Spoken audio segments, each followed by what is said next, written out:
मेरे गुरु मेरे भगवान। गुरु कौन है ये कहना थोड़ा मुश्किल है, क्योंकि अक्सर हम टीचर को ही गुरु मान लेते हैं। हम ये समझते हैं कि टीचर इंग्लिश का वर्ड है और इसी का हिंदी शब्द हो गया गुरु या अध्यापक। लेकिन ये शब्द गुरु, अध्यापक, टीचर ये अलग अलग हैं, इनके मायने अलग हैं, हमारे लाइफ में इनका रोल अलग अलग है। तो सबसे आसान तो समझना है भगवान शब्द को, क्योंकि जिसने हमें बहुत डिफ़िकल्ट सिचुएशन में हेल्प की, हमें बाहर निकाला एक मुश्किल परिस्थिति से, उसे हम कहते हैं भगवान। अक्सर डॉक्टर को कहते हैं कि आप भगवान का ही एक रूप है मेरे लिए, क्योंकि आपने हमारी जान बचा ली। और जो हमें कुछ सिखाए, पढ़ाए, बताए, समझाए, उसे हम कहते हैं टीचर, जैसे स्कूल में होते हैं टीचर्स।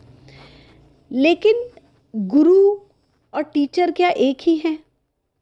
आज की परिस्थिति से देखते हैं तो स्कूल्स में टीचर्स या ट्यूटर्स होते हैं जो एक सिलेबस को हमें पढ़ाते हैं, और उन्हीं टीचर्स में से कुछ ऐसे भी होते हैं जो अपना निजी अनुभव उसमें जोड़ते हैं।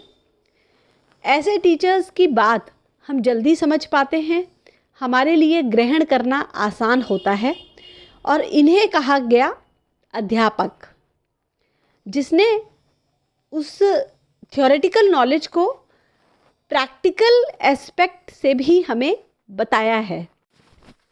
पर अब अगर गुरु शब्द को हम समझने का प्रयास करते हैं तो दशरथ पुत्र श्री राम गुरुकुल गए शिक्षा ग्रहण करने के लिए, विद्या ग्रहण करने के लिए।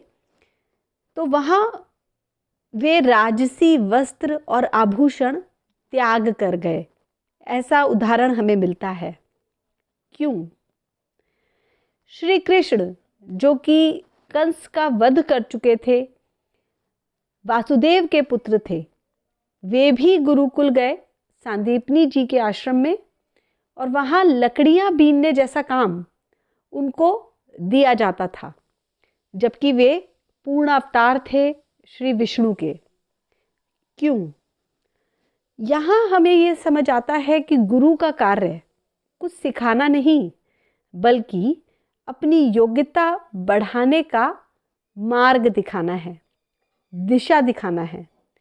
यानी कि गुरु हमें ये सिखाते हैं कि हम कैसे अपनी योग्यता को बढ़ाएं, जिससे हम समझ सकें, अपने लिए निर्णय ले सकें, अपनी मेंटल वेल्थ को बढ़ा सकें, संभाल सकें। इसीलिए कबीर जी का एक दोहा बहुत रेलेवेंट लगता है। सद्गुरु मिला तो सब मिला, ना तो मिला ना कोई, मात पिता सुत बांधवा, ये तो घर घर होए। तो यहाँ कबीर जी ने कहा कि उठना बैठना चलना फिरना सिखाने वाले माता पिता या भाई बहन दोस्त ये तो हर घर में मिलते हैं, लेकिन सद्गुरु अगर आपको मिला है तभी आप अपने जीवन को सफल माने। यहाँ सद्गुरु का क्या मतलब हुआ? सद्गुरु वही हैं गुरु जो योग्यता बढ़ाना सिखाएं, लेकिन जो श्वास के मार्ग से योग्यता बढ़ाना सिखाएं।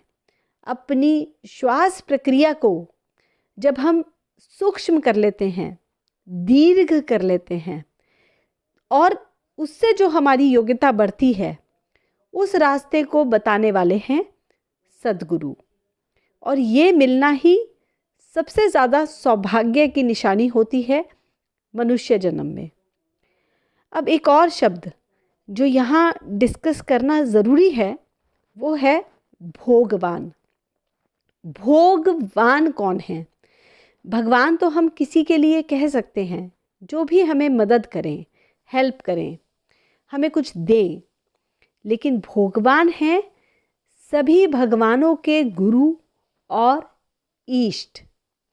भोगवान ही हैं जो भोग से योग तक का रास्ता हमें दिखाते हैं, सिखाते हैं, संभव बनाते हैं। यानी कि मनुष्य जीवन का अगर लक्ष्य हमें अटेन करना है, परम लक्ष्य जिसे कहा गया योग, जुड़ना, तो हमें भगवान जी की शरण में जाना ही होगा। जय जय भगवान।